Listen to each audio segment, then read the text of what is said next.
dito tayo ngayon. Ingay. Sa cottage. Pharmacy the same. Pharmacy the same. Ito daw before daw yung business nila ni Deepak. Grocery daw nila ni Deepak. Ito before. Kanila daw ito before, guys. The same, this one? Yeah. And this one? Ah, the same pa din daw. May business daw doon. Ay, may business daw sila dyan before. Grocery? Photo studio also same. Ah, yung photo studio daw same pa din. Sa kanila lang daw yung wala na. Grocery. My childhood, I grown up here. Oh, sa Cotteshore nga siya na grown up. Oh, ito yung airport dito, oh. Dito daw sila naglalaro ng marble. Ganyan si Deepak, no? Pag may mga memories siya sa isang lugar, dinadala niya kami. Tapos sasabihin niya sa akin. Actually, yung tindahan na yan, guys, tuwing nandito kami, sinasabi niya talaga yan sa akin. Nabebiyan yung shop namin before, si Mami ang nagbabantay dyan. Pero kasi, hindi rin naman tumagal yung business down nila. Why? Tanungin natin. So, why your business did not work out? Because we are not businessman. Aha, hindi daw sila businessman. Kaya ganun. Ang daming tao ngayon kasi holiday, guys. Hindi mo alam yung weather namin, kung malamig, kung mainit. Pero hindi naman siya ganun kalamig. So, ito yung sinasabi ko sa inyo. Punta tayo sa kanila ni Anjan na tindahan.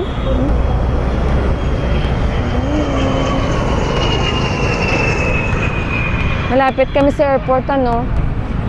Dahil tayo ay kukunin natin yung binigay sa ating gourmet.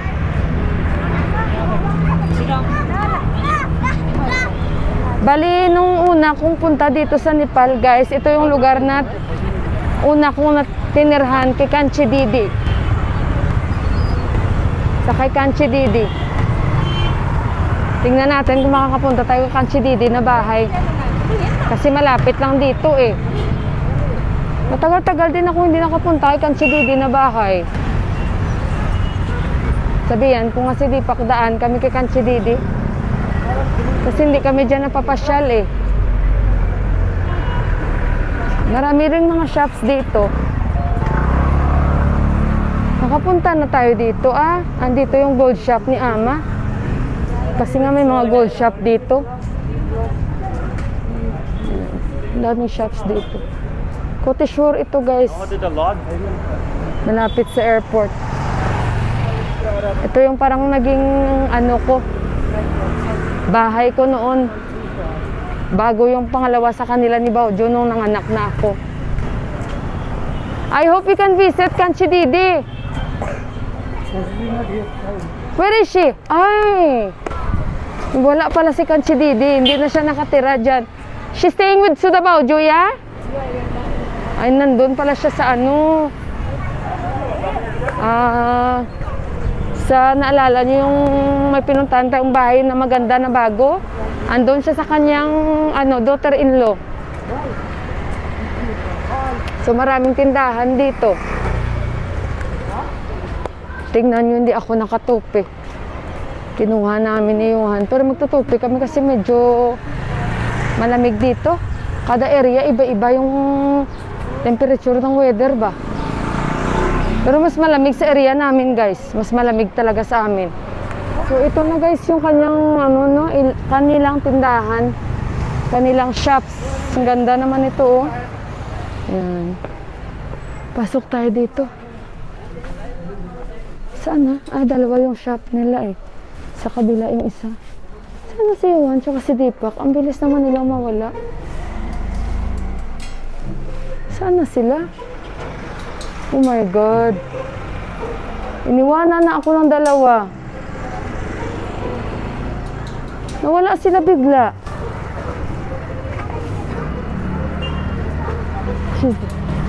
Kilala ako ng sales staff. Dumiretso daw. May tindahan. Tapos dalawang tindahan nila, guys. Ito. Tapos ito. Saan na sila kaya?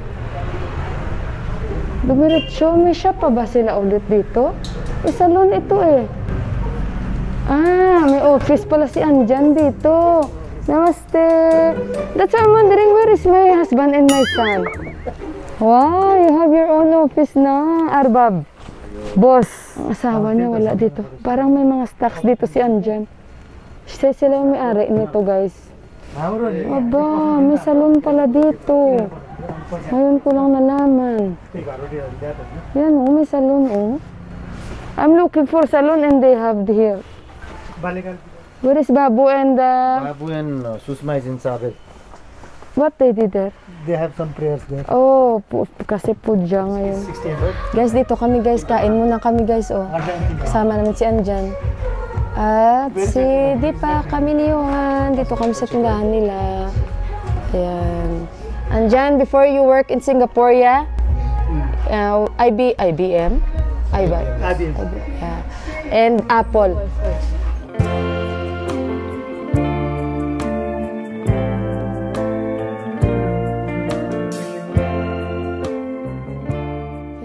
Hello guys! Nandito na kami sa bahay. Actually, nakauwi kami mga alas 7 na. Kasi nga nawili si Deepak tsaka si Anjan, nag-usap sila. So, hindi kasi confirm ni Deepak no, at hindi siya tumawag today kay Anjan para at least nadala ni Anjan. Pero kahapon, nagsabi na ako. So sabi ko dapat confirm mo kay Anjan kasi nga yung gourmet natin sa jar. But hindi naman yun, parang, paano ko ba sabihin, big deal na kailangan dinala niya. Kasi anytime pwede ko namang makuha. But today kasi, hindi kinonfirm ni Deepak sa kanya. And ayun, nakalimutan niya rin dahil nga si Anjan is busy din kasi siya yung parang nagmamanage for isang buwan ng kanilang business kasi nga wala yung asawa niya.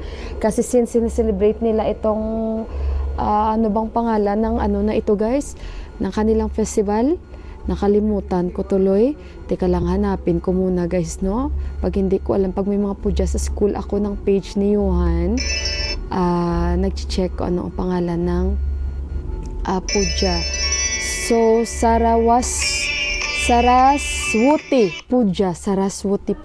Ito ay yung pag sineselebrate nila yung God of Wisdom nila guys. Kasi alam niyo naman iba-iba yung mga gods nila. So actually, kanina may program sila na yun sa school pero hindi man compulsory na pupunta kami. Pero I think last year pumunta kami.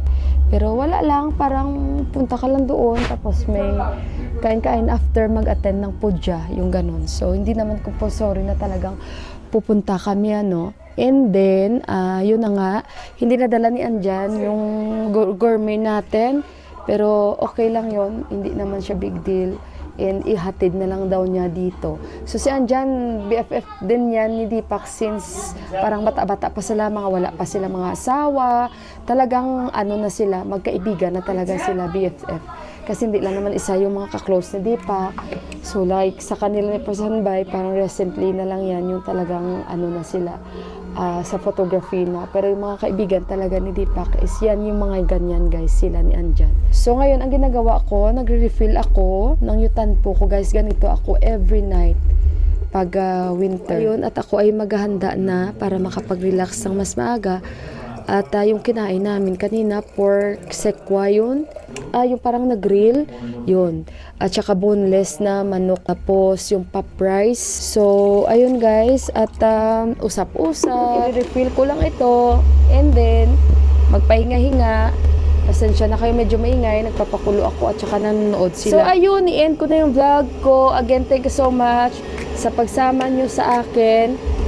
Sa araw na to, and pasensya na kayo, late ulit yung vlog natin. Hayaan nyo guys, pag once may mga naipon tayong magagandang mga content na ma-share natin sa inyo na daily na buhay namin dito sa Valley, i-share ko agad sa inyo yan. So ayun, mag-good night na ako. Again, thank you so much sa pagbigay oras para lang mapanood itong vlog ni Inday Mila, and salamat sa inyong laging pagko-comments dyan, as well sa mga bago kong subscribers and sa hindi pag-skip ng ads. And thank you so much.